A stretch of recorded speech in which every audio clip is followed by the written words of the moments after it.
ప్రవీణ యేసుక్రీస్తు నామమున పేరిట వందనములు శుభములు తెలియజేసుకుంటున్నాం. ప్రియులారా, చిన్న ప్రార్థన చేసుకొని కొద్ది నిమిషాలు మరి దేవుని యొక్క మాటలను ధ్యానించుకుందాం. మరి అందరూ ప్రార్థనలో ఏకీవించవలసిందిగా ప్రేమతో కోరుకొనుచు. పరలోకమందు ఉన్నటువంటి మా యొక్క తండ్రి, నీ యొక్క పరిశుద్ధమైన ఉన్నతమైన నామం బట్టి నీ యొక్క ప్రియకుమారుడు మా రక్షకుడు యేసుక్రీస్తు ద్వారా కృతజ్ఞతలు తెలియజేసుకుంటున్నాం. నాయన, నీవు రాయించిన జీవగ్రంథంలో నుండి కొన్ని విషయాలను తండ్రి మేము ఆలోచిస్తూ ఉండగా మా యొక్క ఆత్మీయ జీవితానికి అవసరమైనటువంటి సంగతులు తండ్రి మేము చక్కగా అర్థం చేసుకొని నీ కొరకు ఉన్నతంగా బ్రతికే అవకాశం కల్పించమని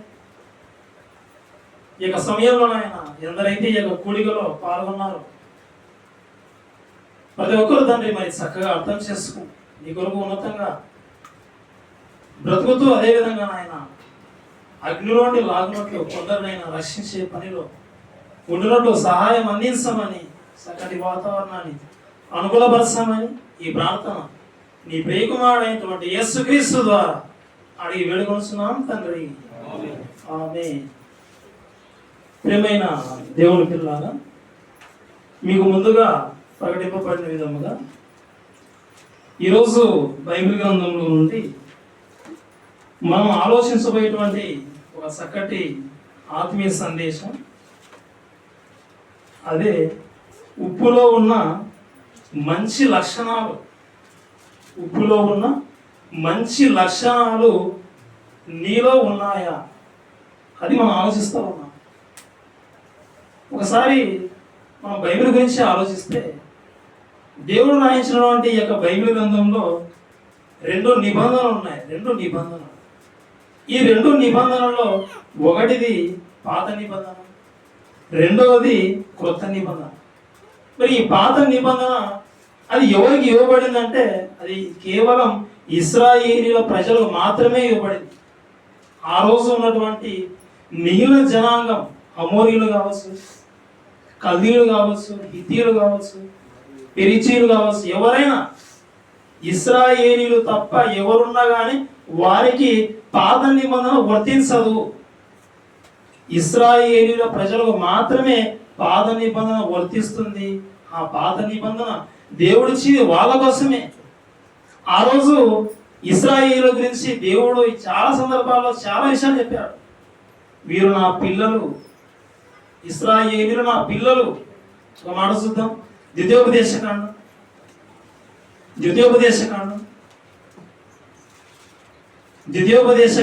14వ అధ్యాయం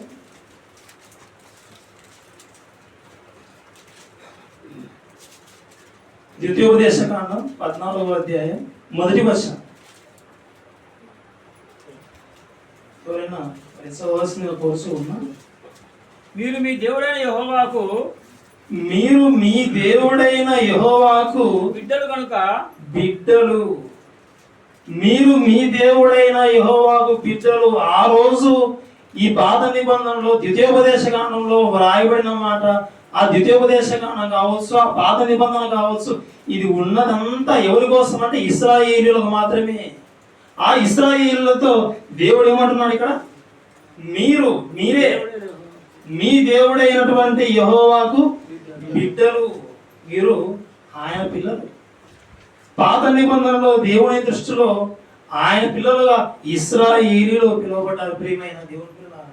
ఇక కొత్త నిబంధన వచ్చేసరికి ఎందరైతే క్రీస్తును విశ్వసించి బాప్తిసం పొంది సంఘంలోకి చేర్చబడ్డారో, ఇశ్రాయేలీయులు కావచ్చు, అన్యులు ఎవరైనా కావచ్చు, పురుషుడు కావచ్చు, స్త్రీ కావచ్చు, గ్రీసు దేశులైన కావచ్చు, ఎవరైనా కావచ్చు, క్రీస్తులోకి బాప్తిసం పొంది సంఘంలోకి వచ్చిన ప్రతి ఒక్కరు క్రైస్తవురాలు. వీరు క్రైస్తవులు. కొత్త నిబంధనలో క్రైస్తవులు దేవుని పిల్లలు. ఆ క్రైస్తవుల గురించి దేవుడు ఏమని వ్రాయించాడో ఒకసారి చూసుకున్నాం. పేతురు రాసినటువంటి మొదటి పత్రిక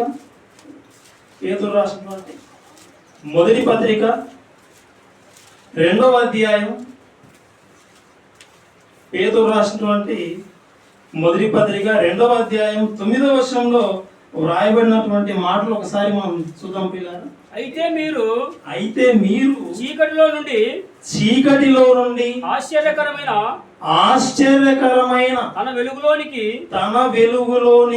మిమ్మును పిలిచిన ఆ దేవుని గుణాతిశయములను ప్రచురము చేయు నిమిత్తము ఏర్పరచబడిన వంశమును, ఇదిగో మీరు ఏర్పరచబడిన వంశము, రాజులైన యాజక సమూహమును, ఇదిగో మీరు రాజులు, మీరు యాజకులు, పరిశుద్ధ జనం, మీరు దేవుని సొత్తు మీరు ప్రజలులై ఉన్నారు. ప్రియమైన దేవుని పిల్లల, కొత్త నిబంధనలో దేవుడు తన పిల్లలతో చెబుతున్న మాట, మీరు ఏర్పరచబడిన వారు, మీరు రాజులు, మీరు యాజకులు, మీరు పరిశుద్ధులు, మీరు నా సొత్తు. అంటే ఇంత గొప్పగా దేవుడు తన పిల్లల గురించి ఇన్ని విషయాలు మాట్లాడాడు. పాత నిబంధనలో కేవలం ఇశ్రాయేలీయులు మాత్రమే. కొత్త నిబంధనకు వచ్చేసరికి క్రైస్తవులు, క్రీస్తును నమ్మిన వాళ్ళు ఎవరైనా సంఘంలోకి వస్తే, బాప్తిజం పొందితే దేవుని దృష్టిలో వాళ్ళు ఆయన పిల్లలు. అయితే ఆయన పిల్లలను ఇంత గొప్పగా మాట్లాడిన దేవుడు, పరిశుద్ధులు, రాజులు, యాజకులు, నా సొత్తు, మీరు ఏర్పరచబడిన వారు, ఇలా చెప్పిన దేవుడే మనల్ని ఒక దానితో పోల్చి చెప్తా ఉన్నాడు. ఈ లోకంలో మనుషులుగా మనం ఉన్నాం. మనం ప్రతిరోజు ఆహారం తీసుకుంటాం. ఆ తీసుకునే ఆహార పదార్థాలలో మనం ఉప్పు వేసుకుంటాం. ఆ ఉప్పు వేసుకుంటాం మనకు తెలుసు. మన దైనందిన జీవితంలో ఉప్పు అనేది మనం ఉపయోగిస్తాం. దేవుడు ఏ విషయం చెప్పినా కానీ మన కళ్ళ ముందర ఉన్నటువంటి వస్తువులను, జంతువులను, పక్షులను చూపించి దేవుడు ఎన్నో విషయాలు చెప్తాడు, ఎన్నో పాఠాలు చెప్తాడు. ప్రియమైన దేవుని పిల్లలారా, అయితే అలాంటి సందర్భాల్లో దేవుడు ఈ ఉప్పు గురించి మాట్లాడుతూ ఏమన్నాడో ఒకసారి చూద్దాం. మీరు చాలాసార్లు చదివి ఉంటారు. మత్తయి సువార్త 5వ అధ్యాయం 11వ వచనం. మీరు లోకమునకు ఉప్పై ఉన్నారు. మత్తయి సువార్త 5వ అధ్యాయం 11వ వచనంలో ఇక్కడ యేసుక్రీస్తు వారు ఆయన కొండ మీద ప్రసంగించినటువంటి ప్రసంగంలో వ్రాయబడిన మాట మనం ఒకసారి పరిశీలించినట్లయితే, మీరు లోకమునకు ఉప్పై ఉన్నారు. ఉప్పు, మీరు లోకమునకు ఉప్పు అయి ఉన్నారు.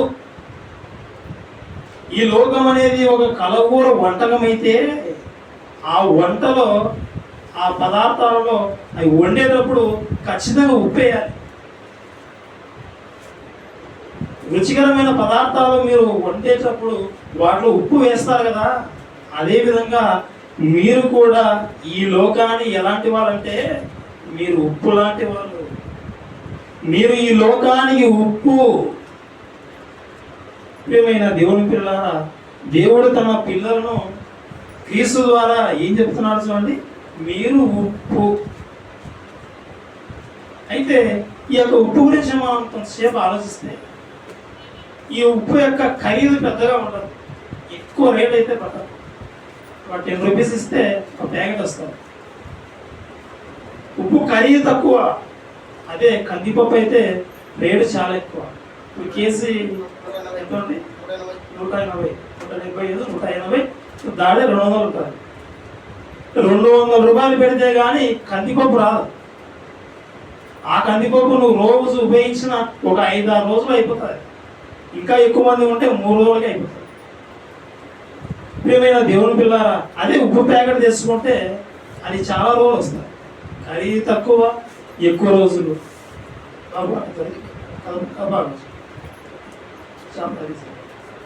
ప్రియమైన దేవుని పిల్లారా, ఉప్పు ఖరీదు తక్కువ, మిగతా వాటి ఖరీదు చాలా ఎక్కువ. ప్రియమైన దేవుని పిల్లారా, అదేవిధంగా ఈ ఉప్పు గురించి మనం ఒకసారి ఆలోచిస్తే, అందులో సన్నటి ఉప్పు, అందులో లావు ఉప్పు. సన్న ఉప్పు ఉపయోగించే వాళ్ళు కొందరు ఉంటారు, లేదు సన్న ఉప్పు కాకుండా లావు ఉప్పును ఉపయోగించి మరి ఉపయోగించుకునే వాళ్ళు ఇంకొందరు ఉంటారు. అందులో ఉప్పు తీసుకునే వాళ్ళు కూడా ఎలాంటి కంపెనీ పడితే అలాంటి కంపెనీ తీసుకోవాలి. ఆశీర్వాదం ఉప్పే కావాలి, అది లేకుంటే లేదు. వేరే ఉప్పు అసలు వేయమంటారు. ఆశీర్వాదం ఉప్పు, టాటా సాల్ట్. ఏమైనా దేవుని పిల్లలారా, ఖరీదు తక్కువ, అందులో వీళ్ళు ఉపయోగించేవి కూడా కంపెనీ బ్రాండెడ్ ఉండాలి. వస్తువులు ఏదైతే బ్రాండెడ్ కొంటారో ఉప్పు కొనేటప్పుడు కూడా అది తక్కువ ధరే, దీనిలో కూడా బ్రాండ్ కావాలి. ఏమైనా దేవుని పిల్లారా, వంటలో ఉప్పు వేసేటప్పుడు తక్కువైతే తక్కువగా ఉందని మళ్ళీ వేసుకుంటారు. ఒక స్పూన్ తక్కువైతే మళ్ళీ ఒక స్పూన్ వేస్తారు.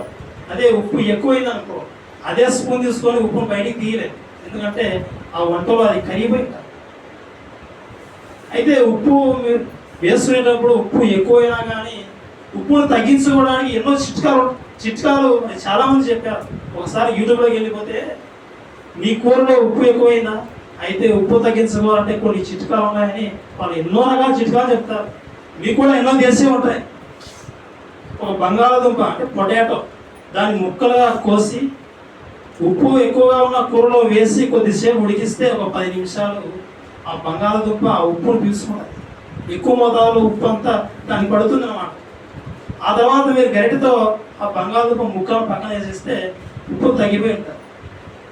ఇంకో కొందరు ఎలాంటి సూచనలు ఇస్తారంటే, గోధుమ పిండి తీసుకొని నీళ్ళలో కలిపి గోధుమ పిండి ముద్ద చేసి ఆ ముద్దగా ఉన్న ఆ గోధుమ పిండి ముద్దని ఏం చేయాలంటే వంటలో వేసి ఒక కొద్దిసేపు ఉడకబెడితే ఆ గోధుమ పిండి ముద్ద అనేది ఆ ఉప్పును పీల్చుకుంటుంది. తర్వాత మీరు గడ్డతో తీసి పక్కన వేసి, అంటే ఇలా మీరు వేసిన కూరలో ఉప్పు ఎక్కువైతే తగ్గించుకోవడానికి ఒక చిట్కా. ఒకవేళ అది గ్రేవీతో కూడిన కర్రీ అయితే కొంత నీళ్లు పోసి కొద్దిసేపు వేడి చేస్తే నీళ్లు పెంచేసరికి ఆ పులుసు అది పెరిగేసరికి ఉప్పు మోతాదు తగ్గుతుంది. అంటే ఇలా ఉప్పును తగ్గించుకోవడానికి చిట్కాలు. తక్కువ వేసినప్పుడు బాధపడతారు, అసలు వేయలేదంటారు. ఎక్కువ వేసామంటే ఎక్కువ వేశారంటారు. ఏమైనా దేవుని పిల్లారా, ఉప్పు గురించి ఇంతగా ఆలోచించే మనిషికి దేవుడు ఉప్పుతోనే ఒక పాఠం చెప్పాలి అని దేవుడు ఆలోచించాడు. ఆ రోజు యేసుక్రీస్తు వారు వచ్చి భూమి మీద మీరు లోకానికి ఉప్పు లాంటి వాళ్ళని యేసుక్రీస్తు వారు చెప్పడం జరిగింది. ప్రియమైన దేవుని ఒకసారి ఉప్పు గురించి మనం ఆలోచిస్తే, ఈ ఉప్పు ఎక్కడ లభిస్తుంది ఎక్కువ మోతాదులో? మరి చాలా మంది తెలిసే ఉంటుంది విషయం. సముద్రాల్లో నుండి ఉప్పును సేకరిస్తారు. అసలు ఏమీ తెలియని ఒక మూర్ఖుడైతే ఏవేవో కథలు చెప్తాడు. సముద్రంలో ఉప్పు ఎందుకు వచ్చిందంటే, అందులో చేపలు, తిమింగలాలు, ఎన్నో జీవరాశులు ఉంటాయి కదా, అవన్నీ తిరుగుతూ ఉంటాయి కదా, పని చేస్తూ ఉంటాయి కదా, వేట కోసం ఆహారం కోసం ప్రయత్నం వెళ్ళిపోతూ ఉంటాయి కదా, వాటి కూడా చెమట పడుతుంది కదా, చెమట ఉప్పుగా ఉంటుంది కదా, అందులో ఉన్న వాటి చెమట నీళ్ళలో కలిసిపోయి ఉంటుంది, అదిగో సముద్రం ఉప్పుగా అయిపోయిందని ఇలా చెప్పేవారు అంటారు. ఇంకా అదేవిధంగా దానికి అర్జెంటుగా టాయిలెట్ వచ్చే చేప ఎక్కడికి పోతుంది, అందులోకి వెళ్ళిపోతుంది, కాబట్టి సముద్రం ఉప్పు అయిపోయింది. ఏమైనా దేవుని పిల్లారా, ఇలా చెప్పేవారు అంటారు. మూర్ఖుడు అలా చెప్తారు. కానీ శాస్త్రంలో మరి ప్రపంచంలో మనుషులు అడిగితే వాళ్ళు కొన్ని విషయాలు చెప్తారు. ఇదిగో సముద్రం ఉప్పుగా ఎలా అయిందంటే, ఇదిగో సూర్యుని వేడి వలన ఇదిగో ఇక సముద్రం వేడెక్కి ఆ నీళ్ళు అలా ఆవిరిగా మారి మేఘాలుగా మారిపోయి ఆ భూమి మీదకి వచ్చిన తర్వాత, వర్షం కురిసిన తర్వాత, కొండల మీద లోయల మీద వర్షం కురిసిన తర్వాత ఆ భూమి మీద ఉన్నటువంటి రాళ్లను పదార్థాలను తగులుకుంటా వెళ్ళిపోతూ, ఆ రాళ్ళు ముక్కలుగా వేసుకుంటూ వెళ్ళిపోతూ, ఆ మట్టిని తీసుకెళ్తా వెళ్ళిపోతూ, ఆ భూమిలో ఉన్నటువంటి ఆ పదార్థాల్లో ఉన్నటువంటి మినరల్స్ను సేకరించి వాటితో పాటి కాలువలన్నీ పారి మొత్తం నదులోకి వెళ్ళిపోయి, ఈ నదులన్నీ సముద్రంలోకి వెళ్ళిపోతాయి.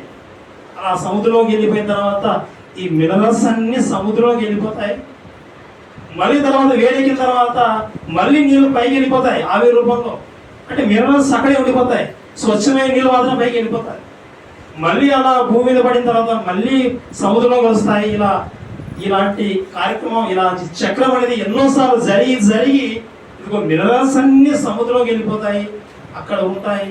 అక్కడ ఉన్నటువంటి అవి ఆ మినరల్స్ కెమికల్ రియాక్షన్ వలన అక్కడ ఉప్పు ఏర్పడుతుందని ఇలా చెప్తారు ప్రియమైన.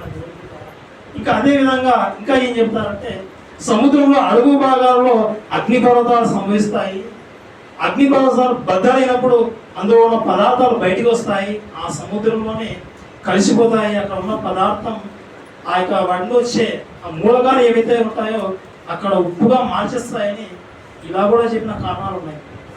అదే విధంగా సముద్రం లోపల భూమి భాగంలో కూడా పగులు ఏర్పినప్పుడు ఆ నీళ్లు లోపలికి వెళ్ళిపోతాయి. అక్కడ ఉన్న వేడి పదార్థాలతో రియాక్షన్ జరిగిన తర్వాత అందులో ఉన్నటువంటి పదార్థాలు బయటకు వచ్చిన తర్వాత వాటితో కెమికల్ రియాక్షన్ జరిగి నీరు ఉప్పుగా మారిపోతుందని శాస్త్ర ప్రపంచం ఇలా చెప్తా ఉంది. అంటే మొత్తానికి ఈ సముద్రం అనేది ఉప్పుమయంగా మారడానికి పైన సూర్యుడు ఉన్నాడు, లోపల వేడి ఉంది. అంటే మొత్తానికి అగ్ని వలన ఉప్పు తయారవుతుందా? అగ్ని వలన ఉప్పు తయారవుతుందా? తయారవుతుంది. ప్రియమైన దేవుని పిల్లలారా, మనం క్రీస్తు దగ్గరికి రానంత వరకు లోకంలో ఉంటే మనం ఉప్పు కాదు. మనం క్రీస్తు దగ్గరికి వచ్చిన తర్వాతనే ఉప్పు. ఒక మాట చూద్దాం ఒకసారి. మార్క్స్ వార్త 9వ అధ్యాయం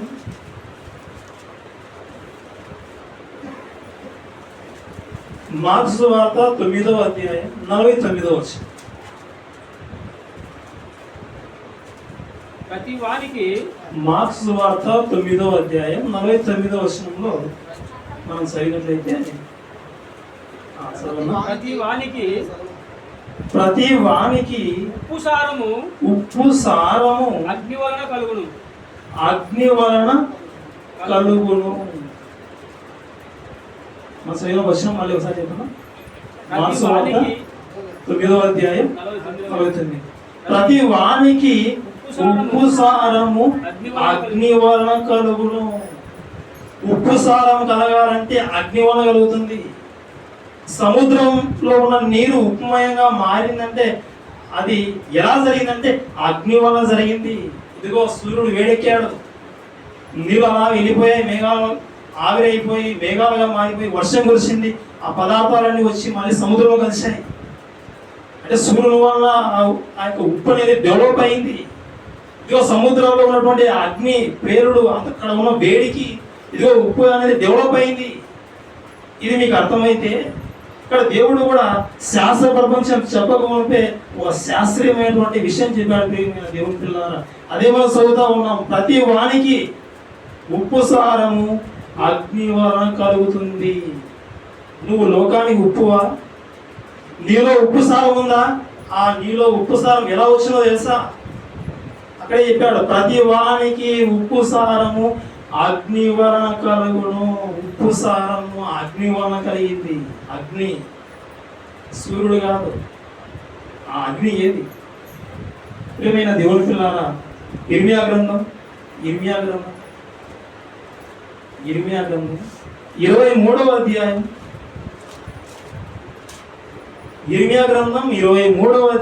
29వ వచనం.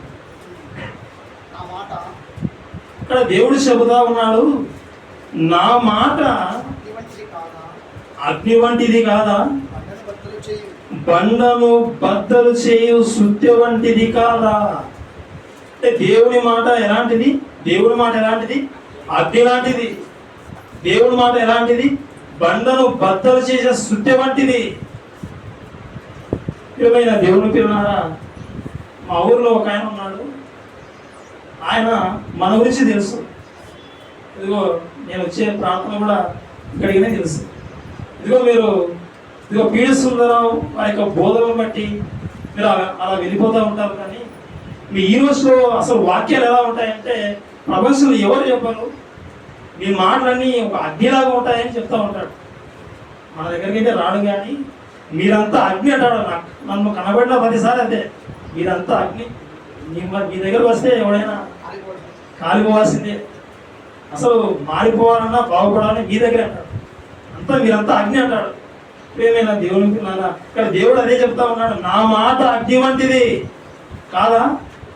బండను బద్దలు చేసేటువంటి శుద్ధి వంటిది కాదా? ప్రశ్నించాడు. ప్రియమైన దేవుని పిల్లలారా, దేవుని మాట అగ్ని వంటిది. ఇప్పుడు ఇందాక చదివాం మార్క్స్ వార్త 9వ అధ్యాయం 49వ వచనంలో ప్రతి వానికి ఉప్పు సారము ఎలా కలుగుతుంది? అగ్ని. ఆ అగ్ని ఏదో కాదు, దేవుని మాట. అంటే నీలో ఉప్పు సారం కలగాలంటే అగ్ని దేవుని మాట వలననే నీకు ఉప్పు సారం. సముద్రంలో ఉప్పు డెవలప్ అయింది సూర్యుని వలన. సముద్రంలో ఉప్పు డెవలప్ అయింది అగ్ని పర్వతాలు బద్దలు కావడం వలన. ప్రియమైన దేవుని పిల్లలారా, పైన ఉన్నటువంటి సూర్యుడు, ఆ సూర్యుని గురించి ఈరోజు ప్రపంచం ఇదిగో సూర్యుని యొక్క ప్రాముఖ్యత చెప్తా ఉంది. అగ్ని, ఇదిగో ఉప్పు డెవలప్ అయింది. ఇదిగో నీ మీద కూడా సూర్యుడు ఉదయించాడు, నీళ్ళ మీద సముద్రం మీద సూర్యుడు ఉదయించాడు. ఆ నీరు ఆవిరైపోయాయి, ఇదిగో ఉప్పుగా మారిపోయాయి. ప్రియమైన దేవుని పిల్లలారా, ఇలా మనకు తెలుసు. మరి మనుషులుగా మనం కూడా యేసు చెప్పాడు, మీరు లోకానికి ఉప్పు, మీలో ఉప్పు సారం ఎలా వచ్చిందంటే, ఇదిగో ప్రతి వానికి ఉప్పు సారం అగ్ని వలన కలుగుతుంది. ఆ అగ్ని దేవుని మాటే. దేవుని మాట వలన నీకు ఉప్పు సారం, దేవుని మాట వలన మాత్రమే ఉప్పు సారం. దేవుని మాట నీ జీవితంలో లేకపోతే ఉప్పు సారం ఉండదు, నిస్సారం. ఒకప్పుడు వాక్యం ప్రారంభ దినాల్లో నువ్వు వాక్యం విన్నప్పుడు ఉప్పు సారం బాగున్నప్పుడు నువ్వు దేవుని కోసం ఎన్నో కార్యక్రమాలు వేగంగా సులభంగా ఇష్టంగా చేశావు. కాలం గడిచే కొద్దీ అపవాది అది వేసిన వలకు నువ్వు చిక్కుకొని పోయి ఉప్పు సారం పోగొట్టుకొని నిస్సారం అయిపోయి ఈ రోజు నువ్వు దేవుని పనిలో యాక్టివ్గా లేవా? అయితే సారం పోయి ఉప్పు సారం కలగాలని ఆలోచిస్తూ ఉన్నావా? అయితే దేవుని మాట, ప్రతి వానికి ఉప్పు సారం అగ్ని వలనగా కలుగుతుంది. ఆ అగ్ని దేవుని మాటే. నీలో ఉప్పు సారం ఉందా? నీవు లోకానికి ఉప్పువా? ఆలోచించాలి ప్రియమైన దేవుని పిల్ల. అవునండి, నేను లోకానికి ఉప్పే అని మన గురించి మనం అనుకుంటాం. అయితే ఉప్పులో ఉన్న లక్షణాలు కొన్ని ఉన్నాయి. ఉప్పులో ఉన్న లక్షణాలు కొన్ని ఉన్నాయి. అది లక్షణాలు ఎందుకు ఉన్నాయంటే అది ఉప్పు కాబట్టి. నువ్వు కూడా లోకానికి ఉప్పువా? యేసుక్రీస్తు చెప్తా ఉన్నాడు, నువ్వు లోకానికి ఉప్పు. అయితే నీలో కూడా ఉప్పులో ఉన్న లక్షణాలు, మంచి లక్షణాలు నీలో కూడా ఉండాలి. చూద్దాం ఉన్నాయో లేవో. మన గురించి మనమే ఒకసారి బైబిల్ దగ్గరికి వెళ్ళిపోయి మరి దేవుణ్ణి అడిగితే ఆయన చెప్పే విషయాలు మనం చూద్దాం, ఒకసారి పోల్చుకుందాం. మొదటిగా ఒక వచనం చూసుకున్న పిల్లలు, కొలస్సీయులకు రాసిన పత్రిక 4వ అధ్యాయం 6వ వచనం. ఉప్పులో ఉన్నటువంటి మంచి లక్షణాలలో మొదటి లక్షణం గురించి ఇప్పుడు మాట్లాడుకుంటా ఉన్నాము. ఇప్పుడు వచనం చదువుకుంటా ఉన్నాం. కొలస్సీయులకు రాసిన పత్రిక 4వ అధ్యాయం 6వ వచనం. ప్రతి మనుష్యునికి ఎలాగో ప్రత్యుత్తరం ఇవ్వలేనో అది మీరు తెలుసుకోవటకై మీ సంభాషణ ఉప్పు వేసినట్లు ఎల్లప్పుడూ రుచిగలదిగాను కృపా సహితముగాను ఉండనీయుడి. ఈ వచనం మనం బాగా అబ్జర్వ్ చేస్తే మీ సంభాషణ ఉప్పు వేసినట్టుగా ఉండాలి. ఉప్పు వేసినట్టుగా మీ సంభాషణ ఉండాలి. అలా ఉప్పు వేసిన తర్వాత ఏదైనా వంటలో అది రుచి అనిపిస్తుంది. రుచి మీ సంభాషణ కూడా ఎలా ఉండాలంటే, మీరు మాట్లాడుతూ ఉన్నప్పుడు మీ మాటలు ఎలా ఉండాలంటే, కూరలో ఉప్పు వేసిన తర్వాత రుచి ఎలా అయితే టేస్ట్ అనిపిస్తుందో మీ సంభాషణ ఎల్లప్పుడూ రుచి గలదిగాను కృపా సహితముగాను ఉండనీయుడి అని దేవుడు చెబుతా ఉన్నాడు. ప్రియమైన దేవుని పిల్లారా, ఉప్పులో ఉన్నటువంటి ఒక లక్షణం అది రుచినిస్తుంది. రుచులు ఉన్నాయి. తీపి రుచే, పులుపు అది ఒక రకమైన రుచే, ఉప్పుదనం అది రుచే, చేదు రుచి. ఇక్కడ యేసుక్రీస్తు వారు ఇదిగో మీ యొక్క మాటలు, మీ యొక్క సంభాషణ ఎలా ఉండాలంటే ఉప్పు వేసినట్టుగా రుచిగా ఉండాలి. మనం లోకానికి ఉప్పు అయితే, మనలో ఉప్పు సారం ఉంటే, మన మాటలలో ఉప్పు సారం ఉంటే మన మాటలు రుచిగా ఉన్నాయా అని మన గురించి మనం ప్రశ్నించుకున్నాం. మన మాటలు రుచిగా ఉన్నాయా? మన మాటలు మనం మాట్లాడినప్పుడు ఎవరైనా విన్నప్పుడు, ఆ చెవులతో విన్నప్పుడు, ఇదిగో వీరు మాట్లాడుతూ ఉంటే చక్కగా మాట్లాడారు, ఇదిగో వీరు మాట్లాడుతూ ఉన్నప్పుడు ఇదిగో వీళ్ళని చూస్తూ ఉంటే నిజంగా దేవుని పిల్లలు అంటే వీళ్ళే అనే విధంగా మన గురించి ప్రక్కన ఉన్న వాళ్ళు సాక్ష్యం ఇచ్చే విధంగా మన సంభాషణ ఉందా అనేది మనం ఆలోచించుకోవాలి. ప్రియమైన దేవుని పిల్లారా, మన సంభాషణ ఉప్పు వేసినట్టుగా ఉందా? ఉప్పు తక్కువైతే ఫీల్ అవుతాం, ఉప్పు ఎక్కువ వేసామనుకో ఎక్కువైంది. ప్రియమైన దేవుని పిల్లారా, మేము కూడా స్వార్థ కార్యక్రమం వెళ్ళినప్పుడు ఉప్పు ఎక్కువ ఉన్న సందర్భాలు తగిలి, అంటే వాళ్ళు వంట చేసినప్పుడు ఉప్పు ఎక్కువ వేశారు, అవి కూడా తినేసాం. ప్రియమైన దేవుని పిల్ల తప్పదు, ఉప్పు వేసినట్టుగా ఉప్పు తగినంత వేయాలి. ఇక్కడ బాగా తెలుసు, తగినంత ఉప్పు ఉండాలి, తగినంత కారం ఉండాలి, తగినంత పసుపు ఉండాలి. ఇక్కడ దేవుడు కూడా చెప్తా ఉన్నాడు, మీ సంభాషణ ఉప్పు వేసినట్టుగా ఎల్లప్పుడూ రుచిగలదిగా కృపాసహితముగా ఉండనివ్వుడి. మీ సంభాషణ రుచిగా ఉండాలి. మీరు మాట్లాడుతూ ఉన్నప్పుడు ఎదుటి వాళ్ళు మారిపోయేదన్నారు. మీరు మాట్లాడుతూ ఉన్నప్పుడు ఎదుటి వాళ్ళు వింటున్నప్పుడు రుచిగా అనిపించాలి, మళ్ళీ రావాలనిపించాలి. మీరు మాట్లాడుతున్నప్పుడు మీ సంభాషణ దేవుడు కూడా వింటూ ఉంటాడు. ఆయన వింటున్నప్పుడు కూడా నిజంగా నా మాట ప్రకారంగా చక్కగా వీళ్ళు మాట్లాడుతూ ఉన్నారని దేవుడు కూడా సంతోషించాలి. ఎందుకంటే దేవుడు కూడా వింటాడు. చూద్దాం, ఒక వచనం చూసుకున్నప్పుడు ఇలా మలాకీ గ్రంథం అనుకుంటానికి ఒకసారి మలాకీ గ్రంథం 3వ అధ్యాయం 16వ వచనం. మలాకీ గ్రంథం 3వ అధ్యాయం 16వ వచనం. అప్పుడు యెహోవా యందు భయభక్తులు గలవారు ఒకరితో ఒకరు మాట్లాడుకుంటూ ఉండగా, అంటే సంభాషణ. అప్పుడు దేవుడు చెవియొగ్గి ఆలకించును. ప్రియమైన దేవుని పిల్లారా, మీరు మాట్లాడుతున్నప్పుడు మీ సంభాషణ ఎవరు వింటున్నారంటే, ఇదిగో దేవుడు వింటున్నాడు. మీ సంభాషణ దేవుడు వింటున్నాడు. మీ సంభాషణ మీరు మాట్లాడుతూ ఉన్నప్పుడు ప్రత్యక్షంగా, మీరు ఫోన్ల ద్వారా మాట్లాడుతూ ఉన్నప్పుడు పరోక్షంగా ఫోన్ ద్వారా మీ సంభాషణలో దేవుడు వింటూ ఉన్నాడు. మీ సంభాషణ ఉప్పు సారము అయినదా? మీ సంభాషణలో దేవుడి మాటలు ఉన్నాయా? మీ సంభాషణ అది రుచిగా అనిపించినప్పుడు ఒక వ్యక్తి ఆరోగ్యకరంగా మారిపోతున్నాడా? ప్రియమైన దేవుని పిల్లారా, ఇది దేవుడు మనకు తెలియజేస్తా ఉన్నాడు. మీరు లోకానికి ఉప్పు రుచినిస్తుంది. మీ మాటలు కూడా రుచిగా అనిపించాలి. యేసుక్రీస్తు భూమి మీదకి వచ్చాడు. ఆయన మాట్లాడిన దయగల మాటలకు చుట్టూ ఉన్న జనసమూహం ఆశ్చర్యపోయింది. అసలు ఏంటి ఈయన మాట్లాడే మాటలు, అసలు ఎంత రుచిగా ఉన్నాయి ఈయన మాటలని. ఆ రోజు చాలా మంది పొంగిపోయారు. ఒక సందర్భంలో ఒక స్త్రీ మాట్లాడింది, అయ్యా అసలు నిన్ను ఏ తల్లి కనిందో, అసలు ఏ తల్లిని పాలించి పెంచిందో ఆ తల్లి ధన్యురాలని ఒక స్త్రీ కూడా అనడం జరిగింది. ప్రియమైన దేవుని పిల్లలారా, మన సంభాషణ ఉప్పు వేసినట్టుగా ఉండాలి. నువ్వు ఉప్పు వేస్తున్నావా, లేదా వేరే వాళ్ళ మీద లేనిపోని చెప్పి తప్పులు వేస్తున్నావా, తప్పులు మోపుతున్నావా? ఈ ఉప్పు గురించి ఏముంది, మాకు నొప్పులతో మేము బాధపడతా ఉన్నాము, ఇలా ఉన్నాము. ఈ నొప్పులతో, ఈ అప్పులతో ఈ విధంగా బాధపడుతున్నాము. అసలు ఈ ఉప్పు కాడ మాకేం అర్థమవుతుంది? ప్రియమైన దేవుని పిల్లారా, నువ్వు లోకానికి ఉప్పుగా ఉండాలి. ఉప్పు సారం నీకు కలగాలంటే దేవుని మాట నీ హృదయంలోకి వెళ్ళిపోవాలి. నీ నోటిలో వచ్చే మాట సంభాషణ కూడా దేవుని మాటే అయి ఉండాలి. అది రుచిగలదిగా ఉండాలి. అది దేవుడు కూడా వింటూ ఉన్నాడు. ఆ రోజు యేసుక్రీస్తు మాట్లాడాడు. ఈరోజు ఎందరో దైవసేవలు ప్రపంచవ్యాప్తంగా ఎన్నో సంఘాలలో మంచి విషయాలు బోధించే వారు ఉన్నారు. ప్రియమైన దేవుని పిల్లలు, ఎవరు ఏ వాక్యం చెప్పినా అది బైబిల్లో ఉందో లేదో చూసుకుంటూ మరి ముందుకు వెళ్ళవలసింది కోస్తూ ఉన్నాం. ఇప్పుడు ఉన్న మొదటి లక్ష్యం ఏంటంటే రుచి. మరి రుచిగా మన మాటలు ఉండాలని దేవుడు కోరుకున్నాడు.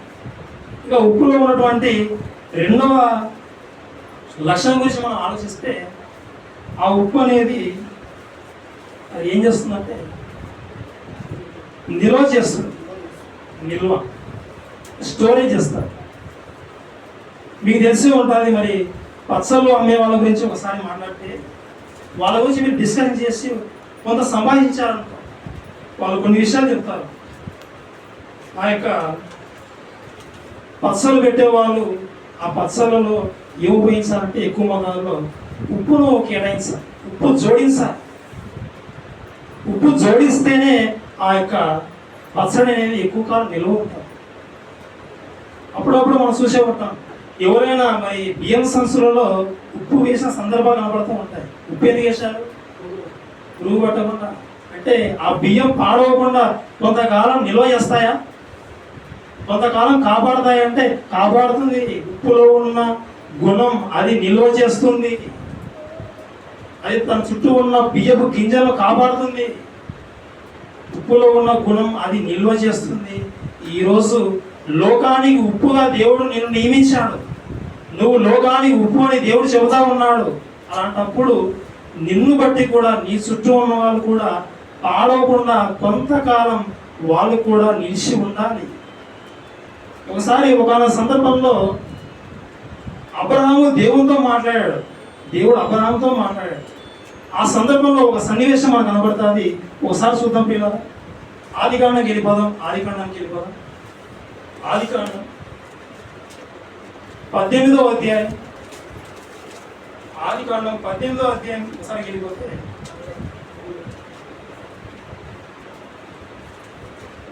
ఆదికాండం 18వ అధ్యాయంలో ఒక చక్కటి సందర్భం ఉంది పిల్లలు. 20వ వచనం దగ్గర నుండి ఒకసారి చదువుకుందాం, లేదంటే 23 నుండి చదువుకుందాం ఒకసారి. ఆదికాండం 18వ అధ్యాయం 23వ వచనం దగ్గర నుండి ఒకసారి చదువుకుందాం. అప్పుడు అబ్రహాము సమీపించి ఇట్లనే దుష్టులతో కూడా దేవునితో అడుగుతా ఉన్నాడు, దుష్టులతో కూడా నీతిమంతులను నాశనం చేయుదువా ప్రభువా? ఆ పట్టణములో సొదొమ గొమొర్రా పట్టణం గురించి మాట్లాడుతూ ఉన్నాడు. ఒకవేళ ఆ పట్టణంలో ఒకవేళ 50 మంది నీతిమంతులు ఒకవేళ ఉంటే అందులో ఉన్న ఆ 50 మంది నీతిమంతులను బట్టి ఆ స్థలంలో ఉన్న దుష్టులు, దుర్మార్గులు, పాపులు, వ్యభిచారం కూడా నువ్వు కాపాడతావా, కాస్తావా? ప్రశ్న వేశాడు అక్కడ. అప్పుడు 25వ వచనం. ఆ చొప్పున చేసి దుష్టులతో కూడా నీతిమంతులను చంపుట నీకు దూరమగును గాక. నీతిమంతుని దుష్టునితో సమముగా ఎంచుట నీకు దూరమగును గాక. ఇక్కడ విషయం ఏంటంటే, ప్రభువా సొదొమ గొమొర్రా పట్టణాలు బహుఘోరమైన పాపంతో నిండి ఉన్నాయి. ఇదిగో చూడడానికి వచ్చావు కదా, అక్కడ ఒకవేళ 50 మంది నీతిమంతులు ఆ పట్టణంలో నీకు కనబడితే కళ్ళకు, ఆ 50 మందిని బట్టి మిగతా వాళ్ళను కూడా చుట్టూ ఉన్న వాళ్ళు కాపాడతావా? సరే అన్నాడు. అప్పుడు అబ్రహాము ఆలోచించాడు, 50 మంది ఆ పట్టణంలో ఉంటే దేవుడు కాపాడతాడు. అబ్రహాము ఆలోచిస్తూ ఉన్నాడు, కనీసం 50 మంది ఉంటారా లేదా? సరేలే దేవుని అడుగుదాం మళ్ళీ. ప్రభువా ఒకవేళ 45 మంది ఉంటే కాపాడతావా? అప్పుడు మాట్లాడాడు. చూడండి ఒకసారి వచనం 28 అనుకుంటాను. 28వ వచనంలో మధ్యలో ఒకసారి 28వ వచనంలో మధ్యలో చదవండి ఒకసారి. అందుకు ఆయన అక్కడ 45 నాకు కనబడి 45 నాకు కనబడి నేను నాశనం చేయను. 45 మంది ఉన్నా కాపాడతాను, నాశనం చేయను. మళ్ళీ అబ్రహాము ఆలోచిస్తూ ఉన్నాడు, 45 మంది ఉంటే దేవుడు కాపాడతాడట. 45 మంది ఉంటారో లేదో నాకు వాళ్ళ మీద డౌట్ ఉంది. ఇంకా ఒక 5 మంది తగ్గిద్దాం. ప్రభువా 40 మంది ఉన్నా కానీ కాపాడతావా? మళ్ళీ అడిగాడు 29వ వచనంలో. ఆ 40 మందిని బట్టి నాశనం చేయక ఉందని ఆయన అన్నాడు. ఓకే, 40 మంది ఉన్నా కానీ కాపాడతాను. ఇలా 50 నుండి 45, తర్వాత 40, ఇక డైరెక్ట్గా 30 వచ్చింది. ఇక డైరెక్ట్గా నెక్స్ట్ 20, నెక్స్ట్ డైరెక్ట్గా 10 మంది ఉంటే కాపాడతాం. ఇక 10 మందికి తగ్గకూడదు. దేవుడు ఇంకా మాట్లాడాడు అనుకో, ఇంకా ఎక్కువసేపు టైం ఇచ్చాడు అనుకో, అబ్రహాము అడుగుతాడు, ప్రభు 5 మంది ఉన్నా కానీ కాపాడు అంటాడు. అంత అవకాశం దేవుడు ఇవ్వలేదు. 10కి కుదిరింది. 10 మంది ఉన్నా కానీ దేవుడు కాపాడతానని చెప్పాడు. అయితే ఆ పట్టణం చూసినప్పుడు 10 మంది కూడా లేరు. లోతు కూడా ఉన్నాడు. ఆ లోతును బయటికి తీసుకొని వచ్చాడు. ఆ పట్టణాన్ని నాశనం చేశాడు. ప్రియమైన దేవుడు, ఇక్కడ ఈ విషయం మనం ఆలోచిస్తే 40 మంది ఉన్నా కానీ, 50 మంది ఉన్నా కానీ, 30 ఉన్నా కానీ, 20 ఉన్నా కానీ, 10 మంది ఉన్నా కానీ, అంటే మిగతా వాళ్ళు కూడా కాపాడతాడా? కాపాడతాడు. దేవుడు ఇచ్చాడు, అవకాశం ఇచ్చాడు. అంటే ఆ భూమి మీద ఉన్న జీవిత కాలంలో నీతిమంతులను బట్టి మిగిలిన వారు దుష్టులు కొంతకాలం ఆ పట్టణంలో, కొంతకాలం ఆ ఇళ్లలో, కొంతకాలం వారితో కొంతకాలం నిలిచి ఉంటారు, నాశనం కాకుండా. ఎందుకంటే ఉప్పులో ఉన్న లక్షణం అదే. నువ్వు ఉప్పు వేసినప్పుడు ఆ పచ్చడి కొంతకాలం నిల్వ ఉంది. నువ్వు లోకానికి ఉప్పు. నువ్వు నీతిమంతుడుగా ఉన్నప్పుడు నీ చుట్టూ ఉన్న వాళ్ళు ఏమైపోవాలి? వాళ్ళు కూడా కొంతకాలం నిలిచి ఉండాలి, నాశనం కాకూడదు. 50 మంది ఉన్నా కానీ కాపాడుతాను, నాశనం చేయనన్నాడు దేవుడు. కానీ 50 మంది లేదు. 40 మంది ఉన్నా ఓకే అన్నాడు. 40 మంది కూడా లేదు, కనపడడం లేదు. 40, 30, 20, 10 ఉన్నా లాస్ట్ కాపాడుతాను అన్నాడు. 10 మంది లేరు. లాస్ట్ లోతు ఫ్యామిలీ బయటికి తీసుకొచ్చాడు. ఆ పట్టణాన్ని నాశనం చేశాడు. ఏమైనా దేవుని పిల్లారా, ఉప్పు నిల్వ చేస్తుంది. ఈరోజు క్రైస్తవునిగా నీవు కూడా, నీ వల్ల కూడా సమాజం నిల్వ చేయబడాలి. కొంతకాలం ఈ ప్రకృతి బీభత్సాలకు, సునామీలకు, భూకంపాలకు, ఇంకా దుష్టులు, దుర్మార్గులు తాగుతూ తింటూ అన్యాయం చేస్తున్న ఎందుకు బ్రతికి ఉన్నారంటే ఇదిగో క్రైస్తవులను బట్టే. వీరిని బట్టి కొంతకాలం వాళ్ళు ఉన్నారు. వీళ్ళు చెప్పే మాటలు ఏ రోజైనా ఒకవేళ వింటే తర్వాత రక్షణ పొందుతారేమో అనేది దేవుని యొక్క ఆకాంక్ష, దేవుని యొక్క దీర్ఘశాంతం ప్రేమైన దేవుని పిల్లారా, దేవుని యొక్క ఆవేదన. ఉప్పులో ఉన్నటువంటి రెండో లక్షణం ఇదే. ఉప్పు రుచినిస్తుంది, ఉప్పు నిల్వ చేస్తారు. ఇక మూడవ దాని గురించి మనం ఆలోచిస్తే ఉప్పు అది శుద్ధీకరణ చేస్తారు. శుద్ధీకరణ, శుభ్రం చేస్తారు. ఈరోజు మనం తీసుకునే ఆహార పదార్థాలు ఎలా ఉన్నాయంటే, ఉదాహరణకు కూరగాయల గురించి ఆలోచిస్తే ఆ కూరగాయలు పండించే వాళ్ళు ఇప్పుడు ఉన్నటువంటి టెక్నాలజీలో ఎన్నో రకాల మందులు ఉపయోగిస్తూ ఉన్నారు. పెస్టిసైడ్స్, కెమికల్స్, ఎన్నో మందులు వాడుతూ ఉన్నారు, ఎరువులు వాడుతూ ఉన్నారు. పంట వేయడానికి ఎరువులే, పంట వేసిన తర్వాత మొక్క ఎదిగిన తర్వాత కూడా మందులు కొడుతూ ఉన్నారు. మొక్క ఎదిగిన తర్వాత కూడా ఆ మందులు తీసుకొని మరి వాటి యొక్క వేర్ల దగ్గర వేస్తూ ఉన్నారు. ఆ మొక్కలు ఆ మందులు పీల్చుకుంటూ ఉన్నాయి, అందులోకి తీసుకుంటూ ఉన్నాయి. ఎదిగిన తర్వాత కూడా ఆ కూరగాయల మీద కూడా అవి స్టోరేజ్ చేయడానికి ఎన్నో మందులు చల్లుతూ ఉన్నారు. తినే ఆహార పదార్థాలు, కొన్ని ఫ్రూట్స్ గురించి ఆలోచిస్తే కొన్ని యాపిల్స్, కొన్ని బనానాస్ కానీ వీటిని కూడా మరి త్వరగా టయానికి మరి అది పండి కొంతకాలానికి మాగి అది మన నోటి దగ్గర రావాలి. కానీ రైతులు మరి వ్యాపారులు ఏం చేస్తూ ఉన్నారంటే అది త్వరగా పక్వానికి రావాలి, త్వరగా డెవలప్ చేయాలి, త్వరగా మాకు ఆదాయం రావాలని ఆలోచించి ఎన్నో విధాలుగా వారు క్రిమిసంహార మందులు ఉపయోగించి ఈరోజు మార్కెట్లోకి ఎన్నో రకాల పదార్థాలను, ఎన్నో రకాల వస్తువులు దింపుతూ ఉన్నారు. ఒక యాపిల్ బయటికి వచ్చిందంటే యాపిల్ చూడ చక్కనిగా ఉండాలని పైన కూడా రంగు వేసేవారు ఉన్నారు. చూస్తానే మనం కొనాలనే విధంగా వాటి మీద మందు చల్లుతూ ఉన్నారు. అది త్వరగా పక్వానికి రావాలని మందు చల్లి మన దగ్గరికి తీసుకొని వస్తూ ఉన్నారు. అవి మనం డైరెక్ట్గా తీసుకొని ఏమాత్రం శుభ్రం చేయకపోతే అలాగే తింటే ఆ యొక్క పదార్థాలు మనం లోకి వెళ్ళిపోతే మనకు హానికరం. అందుకే బయట వచ్చి తీసుకొచ్చే పదార్థాలను ఒకసారి ఏం చేయాలంటే మరి ఉప్పు నీటిలో వేయాలి. ఇక్కడ ఒక విషయం ఆలోచిస్తే ఉప్పులో కూడా చాలా రకాలు ఉన్నాయి. ఉప్పులో కూడా చాలా రకాలు ఉన్నాయి ప్రియమైన దేవుని పిల్లలు. అయితే ఒక ఉప్పు ఏంటంటే బేకింగ్ సోడా. ఈ బేకింగ్ సోడాని తీసుకొని నీళ్ళలో కలిపి ఆ యొక్క పదార్థాలు లోపల వేస్తే వాటి మీద ఉన్నటువంటి కొంత మోతాదులో, చాలా మోతాదు, మెజారిటీగా అందులో ఉన్నటువంటి మైలాలు ఏవైతే ఉంటాయో అవి వెళ్ళిపోతాయి, క్లీన్ చేయొచ్చు. Baking soda it is a salt. అంటే ఉప్పు అది వేయడం చేత శుభ్రం చేస్తూ ఉంది. ప్రియమైన దేవుని పిల్లలారా, ఇక అదే విధంగా మనం ఆలోచిస్తే మరి చేపల మీద ఇష్టం ఉన్న వాళ్ళు, చేపలు తినే వాళ్ళ గురించి ఆలోచిస్తే మార్కెట్కి వెళ్ళి చేపలు తీసుకుంటారు. పైన ఉన్న పులుసు తీసిన తర్వాత ముక్కలు ముక్కలుగా కట్ చేసి ఇక తర్వాత ఉప్పు వేసి వారి ప్రతాపం చూపిస్తారు. శుభ్రంగా కడిగేస్తారు. అంటే ఉప్పు వేయడం చేత అది శుభ్రం చేస్తూ ఉంది, అది కడిగేస్తుంది. ఉప్పులో ఉన్నటువంటి ఒక లక్షణం అది శుద్ధి చేస్తుంది, శుభ్రం చేస్తుంది. ఇక అంతేకాదు, ఒకవేళ పేస్ట్ లేదనుకో, ఇంట్లో ఈరోజు పేస్ట్ అయిపోయింది నీ దగ్గర, నువ్వు పాతకాలానికి వెళ్ళిపోతావు, ఒక బొగ్గు తీసుకుంటావు, ఒక ఉప్పు వేస్తావు, దాన్ని పొడిగా చేసేస్తావు, తర్వాత నువ్వు పళ్ళకేసి తోమేస్తావు. ఎందుకు చేసావు, ఎందుకు ఉపయోగించావు అంటే పళ్ళు బాగా తలతల మెరుస్తాయి, అందులో ఉన్నటువంటి మలిన పదార్థాలు తీసివేస్తాయి. శుభ్రం చేస్తాయా? శుభ్రం చేస్తాయి. శుభ్రం చేయడానికి శుద్ధీకరణకు ఒక ఉప్పును ఈరోజు మనుషులు ఉపయోగిస్తూ ఉన్నారు. రుచి ఉండాలంటే ఉప్పు వేస్తూ ఉన్నారు. పచ్చలు నిలువ ఉండాలన్నా కానీ ఉప్పు ఎక్కువ మోతాదులో వేయాలని ఒక పచ్చలు మరి తయారు చేసే వ్యక్తి కూడా చెప్తాడు. ఏమైనా దేవుని పిల్లలు అదేవిధంగా శుభ్రం చేయాలంటే శుద్ధీకరణ కోసం కూడా ఉప్పును ఉపయోగించాలి. ఇవి 3. ఇంకోటి ఆలోచిద్దాం ఒకసారి. ఈ ఉప్పు అనేది సులువుగా కరిగిపోతుంది, సులువుగా కరిగిపోతుంది. పప్పు వండేటప్పుడు కందిపప్పు వేసి పచ్చిమిరపకాయలు మరి చింతపండు ఇంకా చాలా పదార్థాలు వాటిని వేసిన తర్వాత బాగా ఉడికించిన తర్వాత ఒకసారి ప్రెషర్ కుక్కర్ ఓపెన్ చేసిన తర్వాత అన్ని కొద్దిగా ఉడికి ఉంటాయి కానీ అవి కనబడకుండా కనబడతాయి.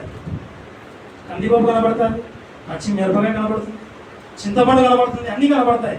నువ్వు ఉప్పు వేసావంటే ఉప్పు కనబడుతుంది. అది సులువుగా కరిగిపోతుంది.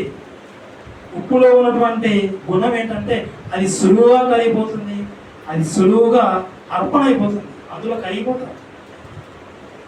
యేసుక్రీస్తు భూమి మీదకి వచ్చాడు.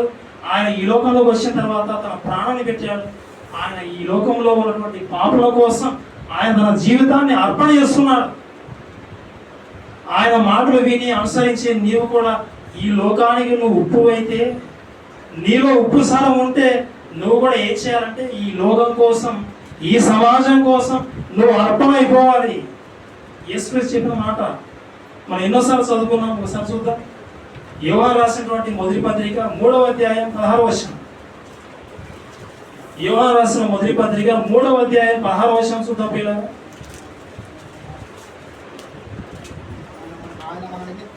ఆయన మన నిమిత్తం తన ప్రాణం పెట్టాను కనుక దీని వలన ప్రేమ ఎట్టిదని తెలుసుకొనుచున్నాము. మనము కూడా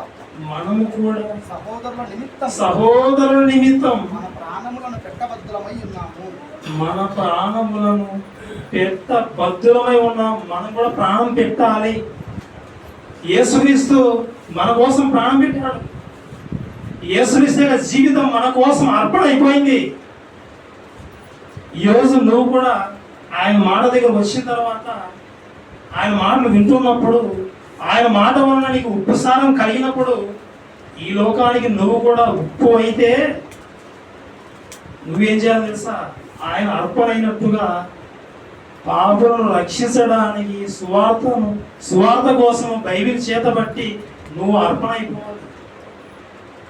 ప్రియమైన దేవుని పిల్లలు, ఈరోజు ఎందరో దైవ సేవలు ప్రపంచవ్యాప్తంగా వాక్యం మరి చెప్పడానికి వచ్చిన వాళ్ళు అర్పణ అయిపోతున్నారు. వాక్యం చెప్పడానికి వీరులేని వాళ్ళు కూడా తమ కష్టాన్ని ఇచ్చి మరి చక్కటి సువార్త సభలు జయిస్తూ ఉన్నారు. తమ కష్టాన్ని ఇస్తూ ఉన్నారంటే వారు వారి యొక్క అవసరాలను మానుకొని వారి పిల్లలకు ఇవ్వాల్సినవి కూడా అందులో కొంత భాగం ప్రత్యేకించి దాచిపెట్టి వారి సుఖాలు కూడా లెక్క చేయకుండా ఇస్తూ ఉన్నారంటే అది దేవుని కోసం అర్పణ చేస్తూ ఉన్నారు. ప్రియమైన దేవుని పిల్లలు, అంటే ఉప్పులో ఉన్నటువంటి ఒక మంచి లక్షణం అది నువ్వు కూడా నెరవేరుస్తూ ఉన్నావు. నీ మాటలు ఉప్పుగా ఉన్నాయా? ఉప్పు రుచి ఇచ్చే విధంగా ఉందా? నీ మాటలు ఒకరిని నిలబెట్టే విధంగా ఉందా? నీ మాటలు లోకంలో ఉన్న పాపులను పరిశుద్ధులుగా మార్చే విధంగా, కడిగే విధంగా మరి నీ యొక్క జీవితం ఉందా? నీ మాటలు దేవుని కోసం అర్పణ అయిపోయే విధంగా ఉందా అనేది ఒకసారి మనం ఆలోచించాలి. ప్రియమైన దేవుని పిల్లలు, మనం అర్పణ అయిపో. యేసుక్రీస్తు ఆ రోజు అర్పణ అయిపోయారు. వివాహం చేసుకోక ఈ జీవితాన్ని దేవుని కోసం అర్పించేశారు. ఈరోజు యేసుక్రీస్తు వలె వివాహం చేసుకోవద్దని దేవుడు చెప్పలేదు. చక్కగా వివాహం చేసుకొని దాంపత్య జీవితం గడిపి తర్వాత అందులో దేవుని కోసం చేయవలసిన పనులు చేయమన్నారు. స్వార్థ కార్యక్రమాలు ప్రత్యక్షంగా పరోక్షంగా వాక్యం చెప్పే టాలెంట్ ఉంటే నువ్వు వాక్యం చెప్పడంలో, వాక్యం చెప్పే విధానం లేకపోతే నువ్వు దేవుని కొరకు వాక్యం చెప్పే వారికి సహాయకరంగా సువార్త సభలు జరగాలంటే కొంత సహాయం అమౌంట్ అవసరం. మరి కరపత్రాలు పంచాలి, ఖర్చు పెట్టుకోవాలి. వచ్చిన వారికి భోజనం పెట్టాలి, ఖర్చు పెట్టాల్సిందే. ఎవరైనా మరి దూర ప్రాంతం వచ్చిన వారిని అసలు వారి దగ్గర ఏమి లేకపోతే వారికి అమౌంట్ ఇచ్చేందుకు తీసుకొని రావాలి తప్పదు. కొన్ని సందర్భాల్లో మనం బాగు చేయాలంటే, మనం మేలు చేయాలంటే మన వంతు కష్టార్జితం దేవుని కోసం అర్పణ చేయక తప్పదు. ఒక ఉప్పు అది కరిగిపోతుంది. నువ్వు కూడా ఈ లోకంలో ఉన్న మనుషుల కోసం నువ్వు కరిగిపోవాలి, అర్పణ అయిపోవాలి. ప్రియమైన దేవుని పిల్లారా, ఉప్పు సులువుగా కరిగిపోతాయి. కానీ దేవుని మాటలు వింటా ఉన్నప్పుడు కొందరి హృదయాలు, అందరివి కాదు కానీ కొందరి హృదయాలు కరిగిపో మెత్తగా కావు, బండలాగా మారిపోతాయి. బండబారిన జీవితం. దేవుని మాట బండను బద్దలు చేసే శుద్ధి వంటిది. ఆయన మాట వినబడతా ఉన్నప్పుడు నీకు మనసు మెత్తగా అయిపోవాలి. ఒక ఉప్పు కరిగిపోయినట్టుగా నువ్వు అలా అయిపోవాలి, అలా తగ్గిపోవాలి. ఏమైనా దేవుని పిల్లలారా, ఆ విధంగా లోకం కోసం అర్పణ అయిపోయే విధంగా మనం తగ్గించుకొని మరి దేవుని కోసం పని చేయాలి. ప్రియమైన దేవుని పిల్లలారా, కూరలో ఉప్పు వేసిన తర్వాత అది కరగకపోతే మనం తింటూ ఉంటే చాలా బాధపడతాం. తినేటప్పుడు ప్రతి ముద్దలో ఒక్కొక్క ఉప్పు గల్లు ఉందనుకో, అసలు ఉప్పు కరగలేదు అని ఒక భర్త భార్య కొడతాడు, కంపల్సరీ కొడతాడు. ఎందుకంటే కరగకుండా ఒకసారి ఉప్పు వేసి చూడండి, తర్వాత ప్రతాపం చూపిస్తాడు. ఏమైనా దేవుని పిల్లలారా, మరి దేవుని యొక్క మాటలు వింటున్న మనం కూడా సులువుగా కరిగిపోయి మనసు అలా ఉండాలి. దేవుని కొరకు అర్పణ అయ్యే విధంగా ఉండాలి. మనం అలాగే ఉండిపోతే, మన హృదయాన్ని కఠినం చేసుకుంటే మనం బాగుపడం. ప్రియమైన దేవుని పిల్లలారా, ఒక ఉప్పు కరిగిపోతుంది. దానిలో ఉన్న లక్ష్యం నీవు కూడా లోకానికి ఉప్పు, నువ్వు కరిగిపోవాలి. అలాంటి లక్ష్యం నీలో ఉండాలి. ఇది ఉప్పులో ఉన్నటువంటి లక్షణాలు. మొదటి నుండి మళ్ళీ ఒకసారి చూద్దాం. మొదటిగా మనం ఏం చదువుకున్నాం ఉప్పు గురించి? ఉప్పు ఏమిస్తుంది? ఉప్పు రుచిని ఇస్తుంది. ఉప్పులో ఉన్నటువంటి రెండవ లక్షణం అది నిల్వ చేస్తుంది. తర్వాత మూడవ లక్షణం అది శుద్ధి చేస్తుంది, శుభ్రం చేసేస్తుంది. నాలుగవ లక్షణం అది సులువుగా కరిగిపోతుంది, అంటే అది అర్పణ అయిపోతుంది. చివరిగా ఫైనల్గా ఒకదాన్ని చూసుకున్న పిల్ల, ఈరోజు మనకు ఆత్మీయ తండ్రి జయశంకర్ గారు ఆయన వాక్యం చెప్పేటప్పుడు ఒక రెఫరెన్స్ చెప్పాడు. ఒక రెఫరెన్స్ చూసి చెప్పాడు. ఒకసారి చూద్దాం. మత్తయి సువార్త వచ్చిన అందరూ రాసుకుని ఉంటారు, ఒకసారి చెప్పండి. మత్తయి సువార్త 5వ అధ్యాయం 23. Very good.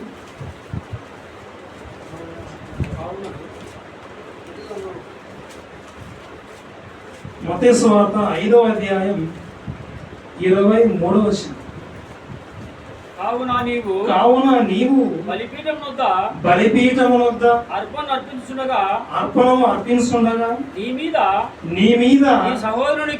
నీ సహోదరునికి విరోధం ఏమైనా కలదని అక్కడ నీకు జ్ఞాపకం వచ్చిన ఒకవేళ నీకు జ్ఞాపకం వస్తే అక్కడ బలిపీఠం ఎదుటనే బలిపీఠం వద్ద నీ అర్పణ విడిచిపెట్టి అక్కడ విడిచిపెట్టి మొదట వెళ్ళి సహోదరునితో సమాధానపడము. అటు తర్వాత వచ్చి నీ అర్పణ అర్పించు. ఇప్పటి వరకు మన యొక్క ఆత్మీయ తండ్రి జయశాలి గారి ద్వారా ఈ యొక్క మాటను బట్టి ఒక చక్కటి విషయం విన్నాం. నువ్వు అర్పణ ఇచ్చేటప్పుడు ఏం చేయాలంటే, నీ మీద నీ సహోదరునికి ఏమైనా విరోధం ఏమైనా ఉన్నట్టుగా నీకు గుర్తొస్తే నీ అర్పణ అలా పక్కన పెట్టి ముందు వెళ్ళి నీ సహోదరునితో, నీ మీద విరోధం ఉన్నటువంటి ఆ వ్యక్తితో సమాధాన పడి తర్వాత వచ్చి నీ అర్పణ అర్పించు. ప్రభు బాగానే ఉంది అంటే మన పాట ఏం అవసరం ఉంది ఇందులో? ఉప్పులో ఉన్న మంచి లక్షణాలు మనం ఆలోచిస్తూ ఉన్నాం. ఇప్పుడు ఈ రెఫరెన్స్ తీసుకున్నాం కదా, ఈ రెఫరెన్స్ ఆలోచిస్తూ ఉన్నాం కదా. ఇందులో ఉప్పు గురించి ఏమైనా పదం కనబడిందా? ఏ పదం కనబడలేదు. ప్రియమైన దేవుని పిల్లలారా, ఒక వచనం చూసుకున్నాం ఈ సమయంలో. లేవ్యాకాండం 2వ అధ్యాయం. లేవ్యాకాండం 2వ అధ్యాయం. లేవ్యాకాండం 2వ అధ్యాయం. నేను కొన్ని వచనాలు చదివిస్తాను, ఒకసారి అబ్జర్వ్ చేసుకుంటారండి. ఒకసారి లేవ్యాకాండం 2వ అధ్యాయం మొదటి వచనం ఒకసారి చూడండి. లేవ్యాకాండం 2వ అధ్యాయం మొదటి వచనం. ఒకడు యెహోవాకు నైవేద్యం చేయునప్పుడు, అంటే ఏది దేని గురించి ఇక్కడ మాట్లాడుతూ ఉన్నాడు? నైవేద్యం చేయునప్పుడు. ఇప్పుడు 4వ వచనం చూడండి ఒకసారి. 4వ వచనం. నీవు పొయ్యిలో కాల్చిన నైవేద్యం చేయనప్పుడు, నైవేద్యం చేయనప్పుడు ఆ పదాలు గుర్తుపెట్టుకోండి ఒకసారి. ఇప్పుడు 7వ వచనం. నీవు అర్పించున్నది కుండలో వండిన నైవేద్యం అయిన ఎడల, కుండలో వండినది కానీ కాల్చిన నైవేద్యం కానీ, నువ్వు దేవుడికి నైవేద్యం చేయనప్పుడు కానీ అన్ని నైవేద్యాలు. ఓకే, ఇప్పుడు 13వ వచనం ఒకసారి. 13వ వచనం డైరెక్ట్ ఉంది. 13వ వచనం. నీవు అర్పించు ప్రతి నైవేద్యమునకు ఏం చేయాలి? ఉప్పు చేయాలి. ఆ రోజు పాత నిబంధనలో నైవేద్యాలు ఇచ్చేవారు ఏం చేయాలంటే ప్రతి నైవేద్యమునకు ఉప్పు చేర్చవలను. ఇంకా కంటిన్యూగా చదువుకుని వెళ్ళిపోదాం. నీ దేవుని నిబంధన యొక్క ఉప్పు నీ నైవేద్యం మీద ఉండవలను. నీ అర్పణములన్నింటితోనూ ఉప్పు అర్పింపవలెను. నైవేద్యం చేసేటప్పుడు, నీ అర్పణలు అర్పించేటప్పుడు ఉప్పును చేర్చాలి. ఇప్పుడు కొత్త నిబంధనలో యేసుక్రీస్తు తన నోటి నుండి చెప్పిన మాట ఆయన ఏమన్నాడంటే, మత్తయి సువార్త 5వ అధ్యాయం 23-24 వచనాల్లో, నీ మీద నీ సహోదరునికి విరోధం ఉంటే నువ్వు అర్పించే అర్పణ అది ఏం చేయాలంటే కొద్దిసేపు పక్కన పెట్టి నువ్వు వెళ్ళి సమాధానపడన్నాడు. ఆ రోజు పాత నిబంధనలో అర్పణ అర్పించేటప్పుడు, నైవేద్యం అర్పించేటప్పుడు ఒకవేళ ఉప్పు మర్చిపోతే ఉప్పు తెచ్చుకోవాల్సిందే, ఉప్పు చేర్చాల్సిందే. దేవుడు ఉప్పు చేర్చమన్నాడు. ఈరోజు నువ్వు దేవునికి అర్పణ ఇచ్చేటప్పుడు నీ మీద నీ సహోదరునికి విరోధం ఉంటే అప్పుడు నువ్వేం చేయాలంటే, ఒక ఉప్పు మర్చిపోయావు, ఆ రోజు ఉప్పు మర్చిపోతే కుదరదు, ఉప్పు వేయాలి, ఉప్పు చేర్చాలి. ఈరోజు నీ అర్పణతో ఉప్పు చేర్చాలి. ఆ ఉప్పు ఏదో కాదు, అక్కడ ఉప్పు ఉంది, ఇక్కడ ఒక పదం కనబడతా ఉంది. ఆ వర్షం బాగా చదువుదాం ఒకసారి, మనకు కనబడుతుంది. 5వ అధ్యాయం 23-24 వర్షాలు ఒకసారి ఫాస్ట్గా చదవండి ఎవరైనా. కావున నీవు బలిపీఠం వద్ద అర్పణము అర్పించినప్పుడు నీ మీద నీ సహోదరునికి విరోధం ఏమైనా కలదని అక్కడ నీ జ్ఞాపకం వచ్చిన ఎడల అక్కడ బలిపీఠం వద్దని నీ అర్పణ విడిచిపెట్టి మొదట వెళ్ళి నీ సహోదరునితో సమాధాన పడము. ఈ పదాన్ని ఒకసారి రౌండప్ చేసుకోండి. సమాధాన పడాలి. సమాధానం అంటే ఉప్పు సారం సమాధానమా? ఆ రోజు ఉప్పు చేశారు, ఈ రోజు నువ్వు అర్పణ ఇచ్చేటప్పుడు సమాధానం ఉండాలి. ఉప్పు ప్లేస్లో ఏముండాలి? సమాధానం.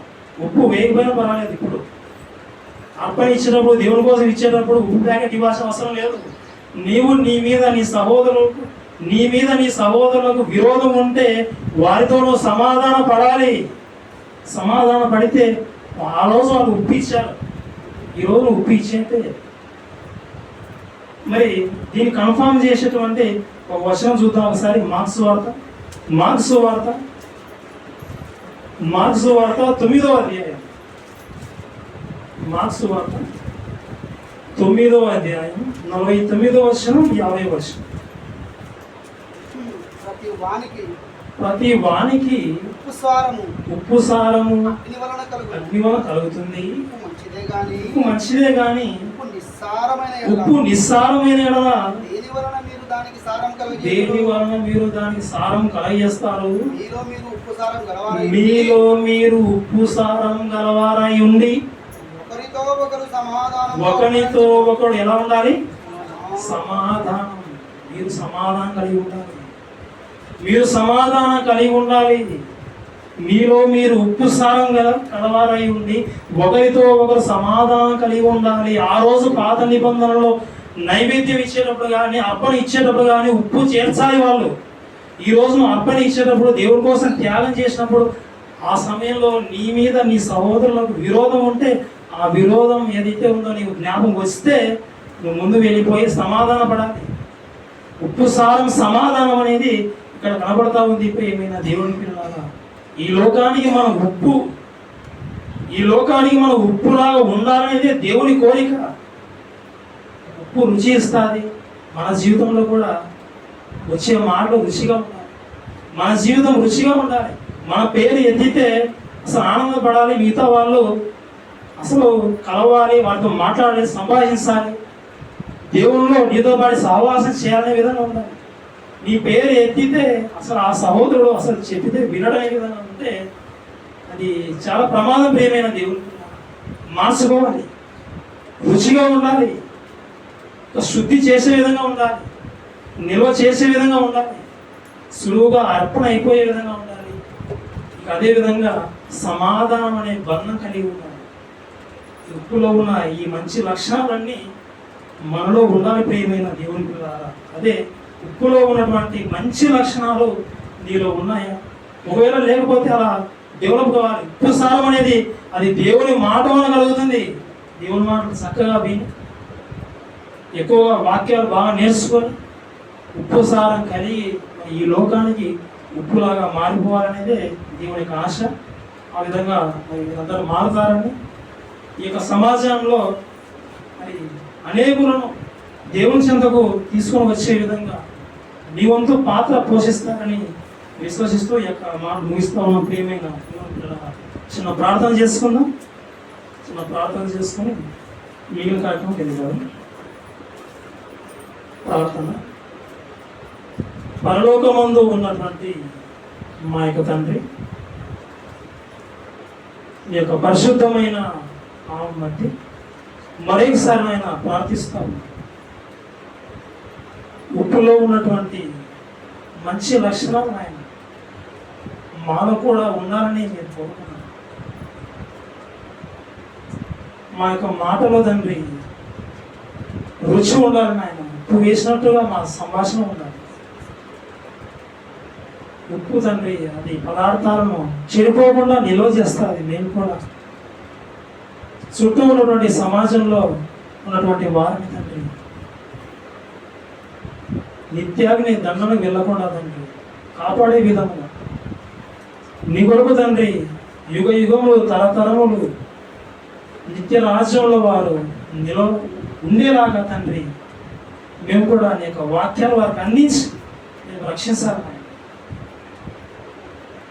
ఉప్పు అది సులువుగా కలిగిపోతుంది, ఆయన అర్పణ అయిపోతుంది. మా యొక్క జీవితంలో కూడా తండ్రి మా యొక్క కష్టం ఇచ్చి మా యొక్క కాలాన్ని తండ్రి నీకు ఇచ్చి అర్పణ అయిపోతూ మేము అర్పణ అవుతూ తండ్రి అనేకులకు బ్రతికిచ్చేవారముగా ఉండినట్లు సహాయం దయచేయమని కోరుచు. మాలో మేము ఉప్పు సారం కలిగి సమాధానం అనే బంధం చేత తండ్రి మేమందరం ఒకటిగా ఉంటూ నీ యొక్క పైన జరిగించే పిల్లలుగా ఉంటున్నట్లు అవకాశం కల్పిస్తాం. ఇంకా విలువైన సంగతులు తండ్రి మేము నేర్చుకుని అనేకులకు తండ్రి ఈ యొక్క విషయాలు తెలియపరిచే విధముగా సహాయం దయచేయమని ఇప్పటి వరకు ఈ యొక్క మాటలు తండ్రి ఎందరైతే విన్నారో తండ్రి ప్రతి ఒక్కరిని జ్ఞాపకం చేసుకొని వారిని వారి కుటుంబాన్ని తండ్రి జ్ఞాపకం చేసుకొని ఈ యొక్క సేవలో తండ్రి ముందుకు తీసుకెళ్ళమని ఈ ప్రార్థన ఈ ప్రియకుమారుడైనటువంటి యేసుక్రీస్తు ద్వారా అడిగి వేడుకొనుచున్నాము తండ్రి. ఆమేన్.